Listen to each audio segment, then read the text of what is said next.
Five things off the wall. That's us, man. 24/7. You should expect the unexpected. I mean, Make it known that this is all about being 100% authentic. We are live now. So, with that being said, let's jump right in. Yo, welcome to Five Things Off the Wall. I am D Wills. I know you miss me, people. I don't think that. for people, it's your boy Dev. Hi, Walt. It's your go. Hey y'all, it's your girl, C Mac. What's up, everybody, man? It's Walt.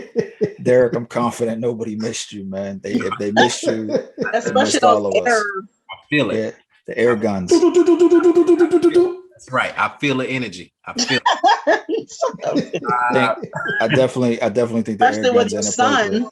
The air guns are inappropriate today. No air You know, guns today. made your son walk around there with air guns. Now he's sleeping with his pillow. First off, he slept with the strap under the pillow. That was hilarious, man. He had the heat underneath the pillow, man. I don't know where he get it from. He ain't learned it from me. Hanging around Uncle Dev. Yeah. I don't carry the pistol under the pillow. That's some Soundview Bronx madness right there. Stay Hey, well, ready. talk about your sweater. What you got on? Oh, my brother's making moves. Yo, shout out to the homeboy B Gway and the brothers making moves movement that he got going on. This is actually the old Bobby. This is actually the old joint, man.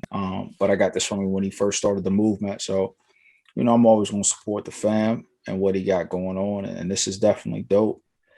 So shouts out to the homie B Gway. He's out there in Atlanta, right, Dev? He is. You know, he also is frat, so you know, go mob to the homie. Word. Yeah. No, I'm a shout out a couple of people too, man. Shout out to the makers of the Black College, support Black College, Strike Search and Apparel. Yeah. You know, they all already doing big things, man. They got a big warehouse, and I think they're based out of here in Atlanta as well, man. It's dope.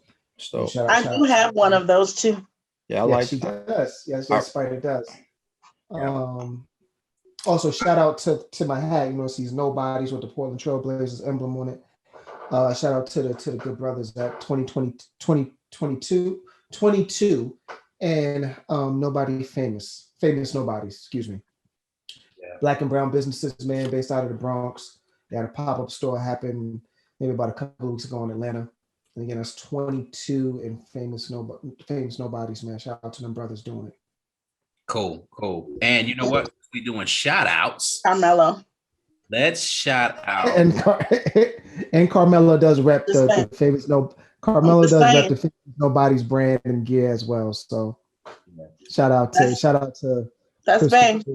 Carmelo. This we doing shout outs. Let's also shout out Cleveland, Daquan. Oh yeah.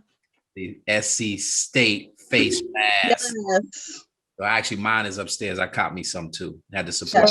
Shout out to the homie. Yeah. That's also my frat brother, my LB. Yeah, so Cleve came through with these joints. Yeah. Cleve came through. I got like 3 of them joints from Cleve, man. And it's crazy because it's blowing up all over social media, man. Everybody popping up with a SCSU mask or a frat mask. He's even doing custom ones. I know Rosano had a dope Kobe joint. Yeah, oh, really? Yeah, he had a dope Black Mamba joint. That was he was like, yo, man, I thought my plug was exclusive. Nah, brother. Really? Everybody in there on Cleve. Cleve is killing it with them joints, man. Shouts out to Cleve. That's right. Yeah, Cleve. Right. Cleve doing a thing. Let's jump in, y'all. Let's talk. Let's get it. Let's go. It's a special week. You know, special week, but what you eating, D? Oh, my bad, man.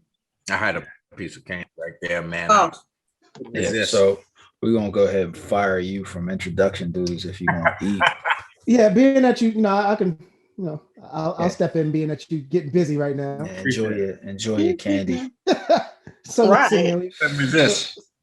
So history happened on 420, which was yesterday. Excuse me. Not only did Meth and Red do a phenomenal versus, missed it. Woo, don't get me going. Woo, I loved it. You about to make Crystal all hot listen, and bothered, man. Okay, listen. Crystal about to be hot and bothered over there. Phenomenal verses. You know what I'm saying? The best. Let's get a little serious. The Chauvin case ended yesterday. Well, not ended, but they did come with a verdict. Your guy was guilty on all 3 counts. I can start it off and talk about how nervous I was, because even though you did have the video, that doesn't necessarily mean that it was going to be a guilty verdict to occur. So the fact that it did happen, I see it as a step in the right direction, potentially a tipping point for things to change. And let's talk about it. What's your thoughts, Walt? So, I like you, Dev. I was highly scared. I'm not gonna lie. I'm not even gonna say I was nervous. I was scared. I was worried for my family. I was worried for the community. I was worried for everybody. We saw it happen, and it still took so long to go. And I understand everybody has to, everybody's due their fair day, their fair time in court. I get it. But, we had to go through a trial to actually prove that a murder even happened. I don't know if that speaks to his level of perceived privilege, that he felt like he was innocent, or if it speaks to the brokenness of our nation, that we can't even convince a murderer that he's guilty, but without taking him to trial. Like, dude, you literally murdered somebody. And one of the things I think that had me the most anxious was the fact that his defense team did a really good job of attempting to muddy the waters. Yeah. I think everybody, people who aren't well versed in law believe that the defense's job is to prove that he's innocent. Nah, all they have to prove is that there's reasonable doubt that it could have been something other than their client that caused the demise. And I think they did a really, really decent job of doing that. Or it could have just been, black fear, because we're so accustomed to. Are you saying the defense did a good job, or are you saying the prosecution? No, I mean, the prosecution did a phenomenal job because they got the conviction. Right. I'm saying I think the defense did a really good job of muddying the waters. I think the deck was stacked against Derek Chauvin in this case, just because even though he's guilty, hands down, he's a murderer, no matter what. I don't care what he thinks he is, he's a murderer. I think, not for real, it just is what it is. I think that if this was another time, maybe if this was the 90s, he might have walked. Not even because of the lack of body cams, but because there wouldn't have been as much heat and pressure on people to see this for what it is, other than a murderer. You know what I mean? Period. Yeah. So, the defense had a very crappy case, man. I mean, to try to defend him. I mean, they had to do their jobs as defense attorneys, but it's like, your case is crap. Yeah. But think about what they did, man. They introduced the fact that he was on drugs. They was able to find people who were experts that testified and said, it could have been the drugs. It could have been the knee on the back of his neck did not actually cut off his breath. He could talk, so he could so technically he could breathe. You know what I mean? It's Let me ask you. Yeah. Let me ask you a question. Do you look at those experts sideways based on them doing their testimony for the defense? I don't, only because they still want to get paid too. So okay. If you're gonna pay me $25,000 to say, if somebody comes to me and says, hey, you're a teacher, right? Yep. I need you to testify in court on behalf of the defense for something that fundamentally I don't necessarily disagree with, but whatever. And the money's right, as long as it's not going to compromise my moral fabric, as long as they're not going to have me up there trying to convince somebody that a pedophile isn't just in being a pedophile. Like, if he's not, like, a pedophile is okay to be a pedophile in a classroom, as long as there's nothing like that. Yeah, somebody came to me and said, hey, as a teacher, I need you, we'll give you 50 grand to get up here and say that, this teacher behavior is not that abnormal. Got you. And Crystal, what are your thoughts about everything that happened? So I definitely was in my mind the entire time. I thought about Rodney King. Okay. I just, because I feel like, just like you said, it seemed like an open and shut case. I thought it would have been pretty dope if they had deliberated for like 9 minutes and 26 seconds. I thought that would have been dope and came back with like a, guilty verdict or whatever. But, that's just me playing on things. Now, but now, what if he was black? Sorry, that's what my if he was, that was my reference of trying to do A Time to Kill. Do you remember like the closing argument? yes. Listen, I swear Samuel Jackson is my dad in that movie. But yeah, I felt like, I didn't watch the case that much because the little bit that I watched, and I think I told you guys this, I don't see how people can do it. I saw the part where they were talking to the expert doctor, and he was saying that it wouldn't have caused that much of a problem for him to be prone. I guess that's what they called it. And the guy kneeling on him. And I'm like, maybe I feel like, yeah, maybe he would not have been so much of an issue with if he was on his chest, right? But he was on his neck. So I couldn't understand why we were talking about the weight on his chest. Maybe the other knee was on his chest, but one of his knees was on this man's neck. So I don't understand why we're having this long discussion with this expert doctor about how much weight can go on your chest if you're being prone and all this stuff. And I'm just like, the carbon monoxide. And I'm like, this man would have never been by the pipe if he hadn't have been, down there so long and all this stuff. It was just too much for me to even, I was like, you know what? I'll tap in when they're coming up with the verdict. Cause this stuff right here just drives me crazy. Yeah. See, all of that, all of what you said, Crystal, is what the defense was doing. Like they were just muddying the waters. They, like Dev said, they had a crappy case. You can't really justify kneeling on somebody's neck for 9 minutes. Yeah, you know what I mean? It was bad.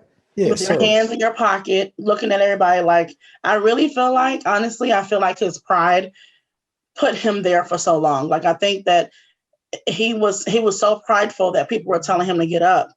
And it was like, I'll show y'all. I ain't got to get up because y'all said y'all want me up, or because y'all stated he not breathing. I feel like it was all his pride, and that's why he stayed there for so long.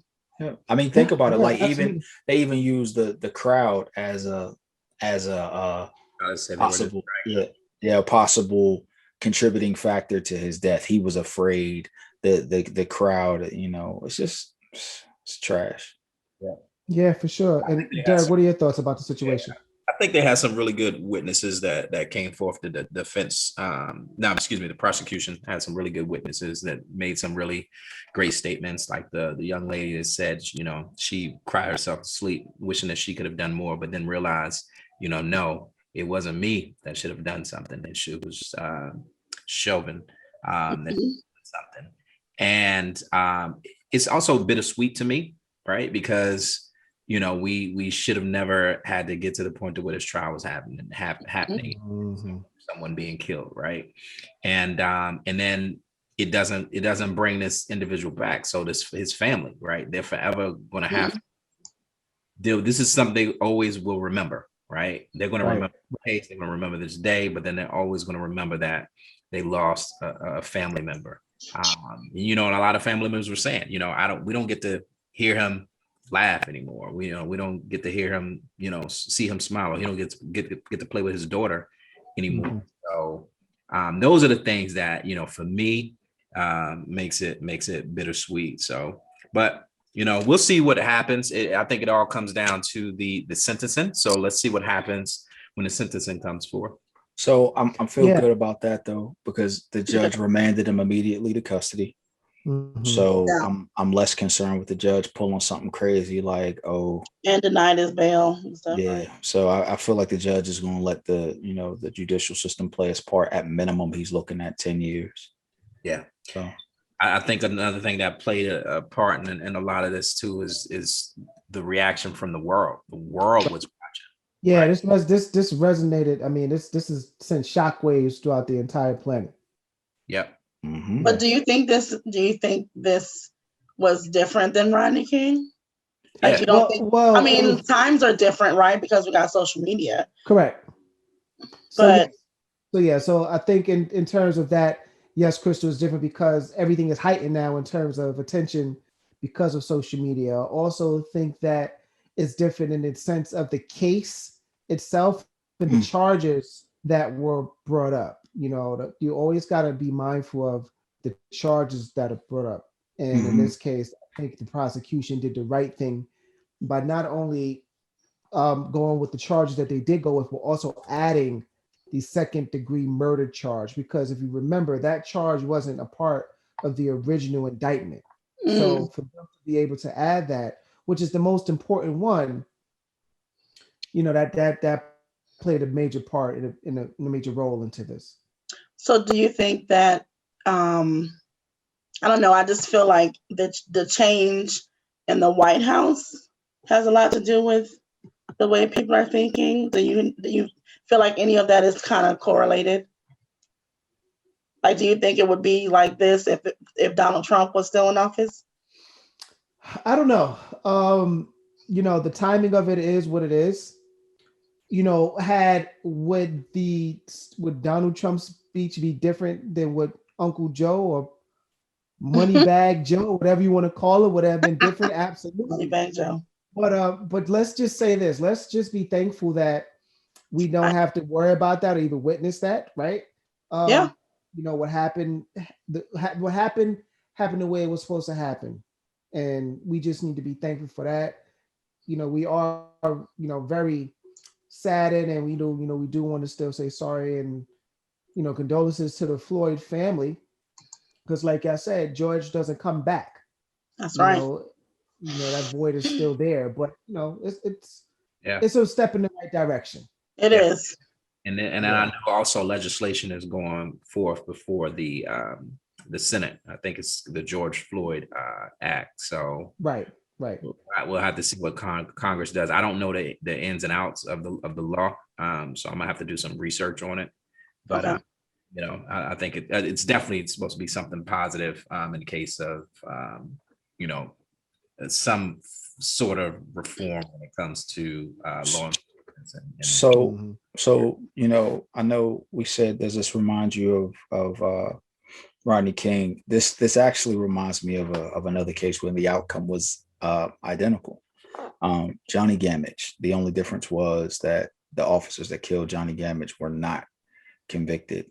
There were no body cams. There was no social media. For those who don't know, tell the people about that case. All right. So let me give you the exact date. On October 12th, 1995, Johnny Gamage was murdered by the Brentwood police just outside of Pittsburgh. Johnny Gamage was a businessman.